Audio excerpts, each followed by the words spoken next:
కార్పొరేటర్లు బాగా పనిచేసిన వాళ్ళకు కూడా కొంతమందికి టికెట్లు వస్తాయి, కొంతమందికి రాకపోవచ్చు. డివిజన్లు పెరిగినాయి, రిజర్వేషన్లు మారుతాయి.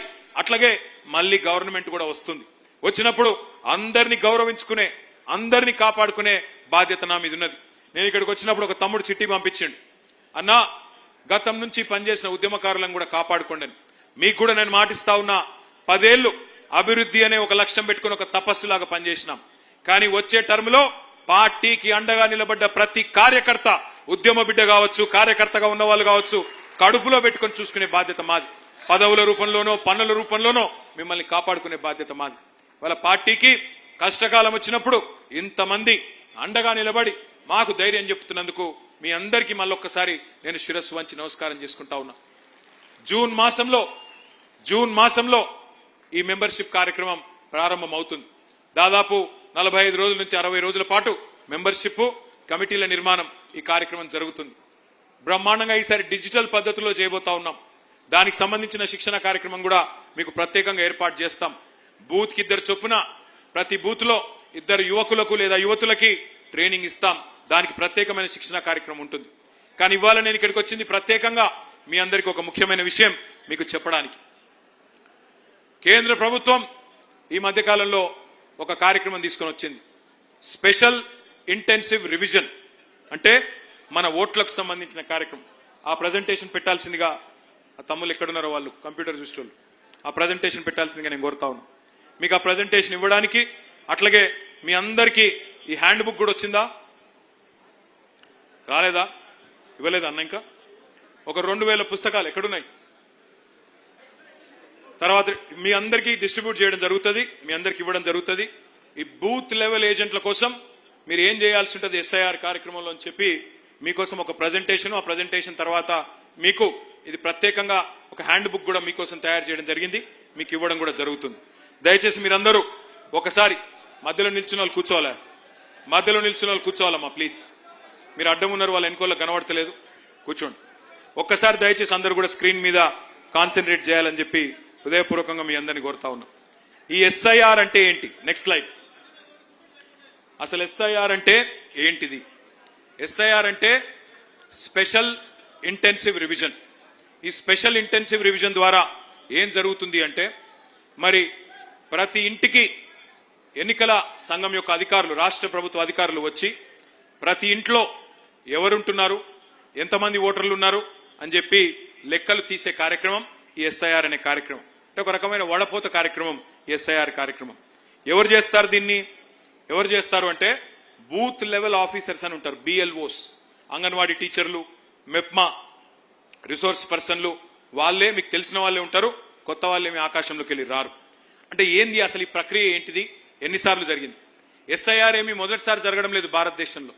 ఎస్ఐఆర్ అనేది స్పెషల్ ఇంటెన్సివ్ రివిజన్ ఇదివరకు 13 సార్లు జరిగింది భారతదేశంలో. స్వాతంత్రం వచ్చిన తర్వాత ఇది 14వ సారి. చివరిసారి ఎప్పుడు జరిగింది అంటే మనకు ఉమ్మడి ఆంధ్రప్రదేశ్ ఉన్నప్పుడు 2002వ సంవత్సరంలో ఆనాడు ఈ ఎస్ఐఆర్ అనే కార్యక్రమం జరిగింది. మరి ఎస్ఐఆర్ లో ఏం చేస్తారు అంటే చివరిసారి ఎప్పుడైతే ఎస్ఐఆర్ జరిగిందో 2002లో ఆ 2002 ఓటర్ లిస్టు తీసుకుంటారు. అట్లాగే కొత్త ఓటర్ లిస్ట్ అంటే మొన్న 2025 ఏదైతే ఎన్నిక లేటెస్ట్ ఓటర్ లిస్ట్ ఉంటుందో ఆ 2 తీసుకొని పక్కన పెట్టుకొని అధికారులు పోల్చి చూసుకుంటారు.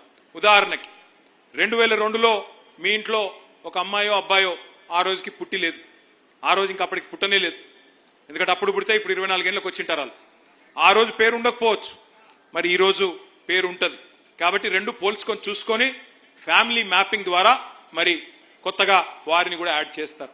అట్లాగే మీ ఇంట్లో పెళ్ళయింది, పెళ్ళైతే కొత్త కోడలు వచ్చింది, ఆ కొత్త కోడలి పేరు ఆనాడు 2002లో వేరే చోట ఉండి వాళ్ళ తల్లిగారు ఇంట్లో ఉంటుంది, ఇప్పుడు మీ ఇంట్లోకి వచ్చి ఉంటుంది, కాబట్టి ఆ పేరు కూడా యాడ్ చేస్తారు. ఇది అల్టిమేట్ గా ఏం ప్రక్రియ అంటే మీకు సింపుల్ గా చెప్పాలంటే ఇందులో 4 రకాల కార్యక్రమాలు చేస్తారు. ఏమైనా చనిపోయి ఉంటే ఎవరైనా పెద్ద మనుషులు వాళ్ళ ఓట్లు తీసేస్తారు, నెంబర్ 1. ఎవరైనా చనిపోతే వాళ్ళ ఓట్లు తొలగించడం జరుగుతుంది. రెండవది, కొత్త ఓట్లు ఏమైనా రాయించాల్సి ఉంటే 18 ఏళ్ళు నిండింటే వాళ్ళ ఓట్లు రాస్తారు. మూడవది, ఎవరన్నా కుకట్పల్లి నుంచి వేరే కాడికి మైగ్రేట్ అయిపోయినారనుకో, చదువు కోసమో ఇంకో దానికోసమో కుకట్పల్లి నుంచి ఎల్బీ నగర్ పోయినారనుకో, వాళ్ళ ఓటు ఇక్కడి నుంచి అక్కడికి ట్రాన్స్ఫర్ అవుతుంది. అట్లాగే ఎవరైనా ఎల్బీ నగర్కి వెళ్ళి కూకట్పల్లికి వచ్చినారనుకో వాళ్ళ ఓటు ఇక్కడ రిజిస్టర్ అవుతుంది. అంటే 4 రకాలు. ఒకటి చనిపోయిన వాళ్ళ ఓటు తీసేయడం, రెండవది మీకు కొత్తగా 18 ఏళ్ళు నిండితే వాళ్ళ ఓటు రాయించడం, మూడవది ఇక్కడ నుంచి ఎవరైనా ఓటు ఇంకొకడికి పోతే ఇక్కడ తొలగించి అక్కడ రాయించుకోవడం, నాలుగవది ఎవరైనా కొత్తగా ఓటు ఇక్కడికి వస్తే వారి ఓటు ఇక్కడ రాయించి ఒరిజినల్ గా ఎక్కడైతే ఉన్నారో దాన్ని తొలగించడం. అయితే ఇందులో ఒక చాలా ఇంపార్టెంట్ పాయింట్ మీకు ఇక్కడ ఎక్స్ప్లెయిన్ చేయాలి. ప్రతి ఒక్కరు కూడా ఒక ఎన్యూమరేషన్ ఫారం నింపాల్సి ఉంటుంది. మీ గతంలో ఓటు ఉండొచ్చు. ఇప్పుడు కృష్ణారావు గారు ఉన్నారు. కృష్ణారావు గారు వాళ్ళ ఇంట్లో వాళ్ళ శ్రీమతి వాళ్ళ కొడుకు వాళ్ళందరికీ ఒక ఫామ్ వాళ్ళే నింపుతారు. బిఎల్ఓస్ వచ్చి మనకు చూపెడతారు. అన్న ఇది మీరేనా, మీ అబ్బాయేనా అని అడుగుతారు. అవును అని చెప్పాలా, టిక్ చేస్తారు, ఒక ఫోటో తీసుకుంటారు, వెళ్ళిపోతారు. దీని ఎన్యూమరేషన్ ఫామ్ అని అంటారు. ఇక్కడ నెక్స్ట్ స్లైడ్. మొత్తం తెలంగాణలో ఇది చాలా ఇంపార్టెంట్ స్లైడ్, దయచేసి మీరు చూడాలి. ఈ రోజు ఈ నిమిషానికి 3.39 కోట్ల ఓట్లు ఉన్నాయి తెలంగాణలో అని ఎలక్షన్ కమిషన్ వెబ్సైట్ చెప్తా ఉన్నది. మొత్తం పోలింగ్ బూతులు ఎన్ని ఉన్నాయంటే 35,985 మొత్తం రాష్ట్రంలో. ఓట్లు 3.39 కోట్లు. అట్లాగే పోలింగ్ బూతులు దగ్గర 36,000 పోలింగ్ బూతులు ఉన్నాయి. ఇందులో ఇప్పుడు జరుగుతున్నది ఏంటి అంటే ఆఫీసులలో ఎవరైతే బిఎల్ఓస్ ఉన్నారో వాళ్ళ ట్రైనింగ్ కార్యక్రమం నడుస్తున్నది. వాళ్ళు ఫ్యామిలీ మ్యాపింగ్ చేస్తా ఉన్నారు.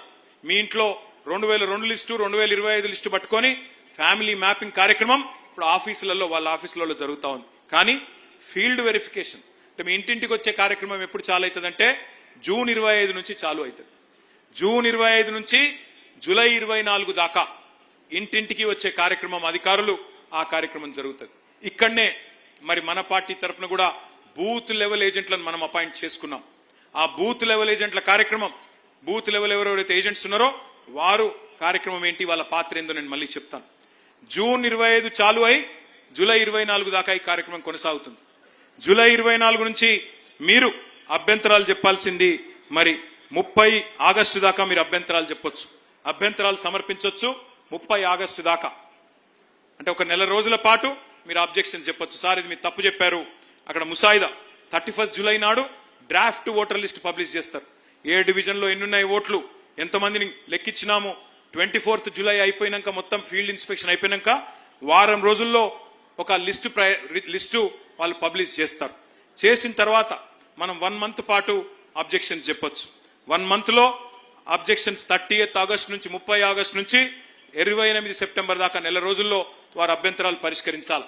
పరిష్కరించిన తర్వాత 1 అక్టోబర్ నాడు ఫైనల్ ఓటర్ లిస్టు మరి తయారైతుంది. ఇది చాలా ఇంపార్టెంట్. ఒక్కసారి మనసు పెట్టి అందరూ వినాలా. 25 జూన్ ప్రారంభమైతుంది, 24 జూలై దాకా కొనసాగుతుంది ఇంటింటికి వచ్చే కార్యక్రమం. 31 జూలై నాడు ముసాయిదా voter list, draft voter list publish అవుతుంది. మీరు 1 మంత్ పాటు అబ్జెక్షన్స్ చెప్పొచ్చు. 1 మంత్ తర్వాత వాళ్ళు ఒక నెల రోజుల పాటు మీరు